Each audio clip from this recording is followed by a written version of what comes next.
ಪುಳಿ cooking ಚಾನಲ್ಗೆ ಸ್ವಾಗತ. ಇವತ್ತು ಧನಿಯಾ ಪುಡಿ ಯಾವ ರೀತಿ ಮಾಡೋಣ ನೋಡೋಣ ಬನ್ನಿ ಫ್ರೆಂಡ್. ನಾನು ಧನಿಯಾ ಪುಡಿ ಮಾಡೋಕ್ಕೆ ನಾನು 1.5 kg ಧನಿಯಾ ತೊಗೊಂಡಿದ್ದೀನಿ. ತೊಗೊಂಬಂದಿದ್ದೀನಿ. ಈಗ ಇದನ್ನು ಬಿಸಿಲಲ್ಲಿ ಒಣಗಾಕಬೇಕು. ಬಿಸಿಲಲ್ಲಿ ಒಣಗಾಕಿ ಚೆನ್ನಾಗಿ ಒಣಗಾದ್ಮೇಲೆ ಅದು ಉರಿಬೇಕಾಗುತ್ತೆ. ಅದು ಯಾವ ಥರ ಮಾಡೋದು ನಾನು ತೋರಿಸ್ತೀನಿ. ಬಿಸಿಲಲ್ಲಿ ಒಣಗಿಸೋಣ ಬನ್ನಿ. ನೋಡಿ, ಈ ಧನಿಯಾನು ಬಿಸಿಲು ಒಣಗಾಕೋಕ್ಕೆ ಇದು ಮಾಡಿದೆಲ್ಲ ಹಾರಾಕ್ಕೋಬೇಕು. ನೀಟಾಗಿ ತೆಳ್ಳಗೆ ಹಾರಾಕ್ಕೊಳ್ಳಿ. ಚೆನ್ನಾಗಿ ಒಣಗ್ಬಿಲಿ ಅವನು. ನೋಡಿ ಫ್ರೆಂಡ್, ಧನಿಯೆಲ್ಲ ಒಣಗಿದೆ ಚೆನ್ನಾಗಿ. ಇದೆಲ್ಲ ಕ್ಲೀನ್ ಮಾಡ್ಕೊಂಡು ಇವಾಗ ಹುರಿಯೋಣ. ಯಾವ ರೀತಿ ಹುರಿಯೋಣ ತೋರಿಸ್ತೀನಿ ನಾನು. ಹುರಿಯೋಕ್ಕೆ ಬಾಣಲಿ ಇಟ್ಕೊಂಡಿದ್ದೀನಿ. ಇವಾಗ ಸ್ಟವ್ ಹಚ್ತಾ ಇದ್ದೀನಿ ನಾನು. ನೋಡಿ, ಬಾಣಲಿ ಇಟ್ಕೊಂಡಿದ್ದೀನಿ. ಇವಾಗ ಧನಿಯಾ ಹಾಕೋಣ. ನೋಡಿ, ಧನಿಯಾ ಹಾಕ್ತಾಯಿದ್ದೀನಿ.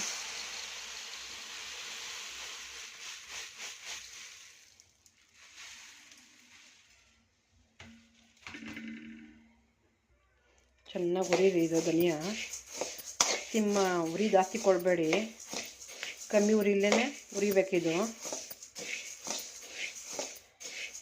ನಾವು 1.5 kg ತೊಗೊಂಡಿದ್ದೀನಿ ನಾನು ಧನಿಯಾ ಪುಡಿ ಮಾಡಿಸ್ಕೊಳಕ್ಕೆ. ನೀವು 1 kg ಮಾಡಿಸ್ಕೊಬೋದು, 2 kg ಮಾಡಿಸ್ಕೊಬೋದು. ಅಂದರೆ ಚೆನ್ನಾಗಿ ಒಣಗಿಸ್ಬಿಟ್ಟು ಹುರಿಬೇಕಾಗುತ್ತೆ. ಕ್ಲೀನೆಲ್ಲ ಮಾಡಬೇಕು. ಫೈನ್ ಧನಿಯಾ ತೊಗೊಂಡಿದ್ದೀನಿ. ಚೆನ್ನಾಗಿರೋ ಧನಿಯಾ ತೊಗೊಬನ್ನಿ. ಚೆನ್ನಾಗಿರೋ ಧನಿಯಾ ಇದು, ಗಲೀಜೇನು ಇರಲಿಲ್ಲ.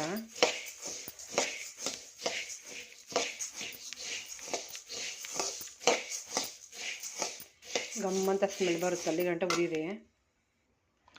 ನೋಡಿ, ಸ್ಮೆಲ್ ಇನ್ನೂ ಬರ್ತಾಯಿದೆ. ಕಮ್ಮಿ ಉರಿಲೇ ನೀಟಾಗಿ ಹುರ್ಕೊಳ್ಳಿ. ಆಮೇಲೆ ಫುಲ್ಲು ಸೀಸ್ಬೇಡಿ ಧನಿಯಾನ ಉರಿಬೇಕಾದ್ರೆ. ಇಲ್ಲ ವಿಡಿಯೋಲ್ಲಿ ಸ್ಕಿಪ್ ಮಾಡಿಬಿಡಿ ನೀವು. ಬಿರಿಯಾನಿ ಧನಿಯಾ ಪುಡಿ ಮಾಡ್ತಾ ಇರೋದು ನಾನು. ಈ ಚಿಕನ್ ಸಾರು, ಮಟನ್ ಸಾಂಬಾರಿಗೆ ಬಿರಿಯಾನಿ ಧನಿಯಾ ಇದು.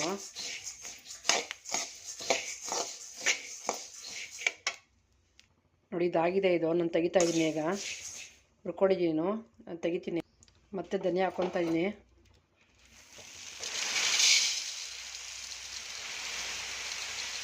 ಎಲ್ಲ ಹಿಂಗೆ ಈ ಥರ ಎಲ್ಲ ಹುರ್ಕೊತೀನಿ. ಎಲ್ಲ ಧನಿಯಾನು ಒಂದು ಇನ್ನೂ ಹುರ್ಕೊಬೇಕಾಗುತ್ತೆ. 3-4 ಸತಿ ಎಲ್ಲ ಹುರ್ಕೊಂತ ರೆಡಿ ಮಾಡ್ಕೊತೀನಿ ನಾನು. ನೋಡಿ, ಇದಾಗಿದೆ. ಇನ್ನೊಂದು ಸತಿ ಹುರಿದಿರೋದು. ಈಗ ಇದನ್ನು ತೆಗಿತೀನಿ ನಾನು. ಫೈನಲಿ ಇದಾಗಿದೆ. ಇದು ಧನಿಯಾ ಹುರಿದಿರೋದು ನಾನು. ಸ್ಮೆಲ್ ಗಮ್ಮಂತ ಬರ್ತಾ ಇರಬೇಕು, ಆವಾಗ ಇದು ತೆಗಿಬೇಕಾಗುತ್ತೆ. ಇದಾಗಿದೆ. ಇದು ನಾನು ತೆಗಿತೀನಿ. ಈಗ ಇದಕ್ಕೆ ಏನು ಮಾಡಬೇಕು ಅಂತ ಹೇಳ್ತೀನಿ. ನೋಡಿ, ಇದಕ್ಕೆ ಅರಶಿನ ಕೊಂಬಾಕ್ತಾಯಿದ್ದೀನಿ. 1-2 ಇದೆ ಇದಕ್ಕೆ. ಇವಾಗ ನಾನು ಇದನ್ನು ಚಚ್ತೀನಿ. ಇದನ್ನು ಚಚ್ಬಿಟ್ಟು ಹಾಕ್ತೀನಿ ನಾನು ಇವಾಗ. ನೋಡಿ, ಈಗ ಹಾಕ್ತಾಯಿದ್ದೀನಿ.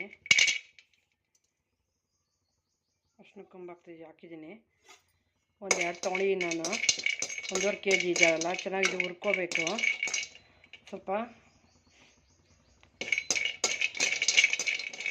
1.5 kgಗೆ 2 ತೊಗೊಂಡಿದ್ದೀನಿ. ನೀವು 2 kg ಮಾಡ್ತೀವಿ ಅಂದರೆ 3 ಅರಶಿನ ಕೊಂಬು ಹಾಕ್ಬೋದು. ಇದಕ್ಕೆ 50 ಗ್ರಾಮ್ ಅಂತ ಕಮ್ಮಿನೇ ಹಾಕಬೇಕಾಗುತ್ತೆ.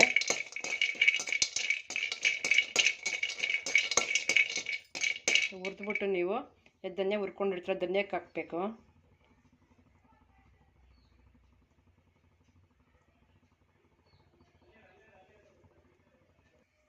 ಇದಾಗಿದೆ. ಇದು ನಾವು ಯಾವ್ದು ಹುರಿದಿರ್ತೀವೋ ನಾವು ಧನಿಯಾನ ಅದಕ್ಕೆ ಹಾಕ್ಕೊಳ್ಳೋಣ. ಇವಾಗ ನಾವು ನೋಡಿ, ಈಗ ಹುರಿದಿರೋ ಧನಿಯಕ್ಕೆ ಇದಕ್ಕೆ ಹಾಕ್ತಾಯಿದ್ದೀನಿ ನಾನು ಅರಶಿನ ಕೊಂಬು. ಇದು ಮಿಲ್ ಮಾಡಿಸ್ಕೊಬರೋಣ. ಇವಾಗ ಮಿಲ್ ಮಾಡಿಸ್ಕೊಬಂದು ಪುಡಿ ಯಾವ ರೀತಿ ಆಗುತ್ತೆ ತೋರಿಸ್ತೀನಿ. ನೋಡಿ ಫ್ರೆಂಡ್, ಇದೆಲ್ಲ ಹಾಕಿದ್ದೀನಿ. ಎಲ್ಲ ಹುರಿದು ರೆಡಿಯಾಗಿದೆ. ಇದಕ್ಕೆ ಮಿಲ್ಗೆ ಹಾಕ್ಕೊಬಂದು ನಿಮ್ಗೆ ಯಾವ ರೀತಿ ಆಗಿದೆ ಅಂತ ತೋರಿಸ್ತೀನಿ ನಿಮ್ಗೆ ಆವಾಗ. ನೋಡಿ ಫ್ರೆಂಡ್, ನಾನು ಈಗ ಇದನ್ನು ಮಿಲ್ಗೆ ಹಾಕ್ಸ್ಕೊಬಂದಿದ್ದಾರೆ ಧನಿಯಾ ಪುಡಿನ. ನೋಡಿ, ಧನಿಯಾ ಪುಡಿ ಮಿಲ್ಗೆ ಹಾಕ್ಸ್ಕೊಬಂದಿದ್ದಾರೆ. ಇವಾಗ ನಾನು ಇದನ್ನು ಜಲ್ದಿ ಇಟ್ಕೊತೀನಿ. ಇದನ್ನು ಇದು ಅದಕ್ಕೆ ಸ್ವಲ್ಪ ತಣ್ಣಗಾಗಲಿ, ಬಿಸಿ ಇರುತ್ತೆ, ಕೈಯಲ್ಲಿ ಮಾಡಬೇಡಿ. ಸ್ವಲ್ಪ ಇದರಲ್ಲಿ ಸೌಟಲ್ಲಿ ಈ ಥರ ಅಳ್ಕೊಳ್ಳಿ. ಇದನ್ನು ಬಿಸಿ ತಣ್ಣಗಾಗಬೇಕು. ತುಂಬ ಬಿಸಿ ಇರುತ್ತೆ. ಅಂದರೆ ಹಿಂಗೆ ಮಾಡಿಲ್ಲ ಅಂದರೆ ಕಪ್ಪಗಾಗ್ಬಿಡುತ್ತೆ ಧನಿಯಾ. ನೋಡಿ ಯಾವ ಕಲರ್ ಬಂದಿದೆ ಅಂತ. ಧನಿಯಾ ಪುಡಿ ತುಂಬ ಚೆನ್ನಾಗಿ ಸ್ಮೆಲ್ ಗಮ್ಮಂತ ಇರುತ್ತೆ. ಹಿಂಗೆ ತಣ್ಣು ಇದನ್ನು ಮಾಡ್ಕೊಳ್ಳಿ. ಜಲ್ದಿ ಇಟ್ಕೊತಾ ಇದ್ದೀನಿ ನಾನು. ಇದು ಒಂದು ಸೈಡಲ್ಲಿ ಒಂದು ಪೇಪರ್ ಮೇಲೆ ಹಾಕ್ಕೊಂಡು ಜಲ್ದಿ ಇಟ್ಕೊತೀನಿ. ನೋಡಿ ಜಡಿ ಹಿಡಿತಾ ಇದ್ದೀನಿ, ಜಡಿ ಹಿಡ್ಕೊತಾ ಇದ್ದೀನಿ.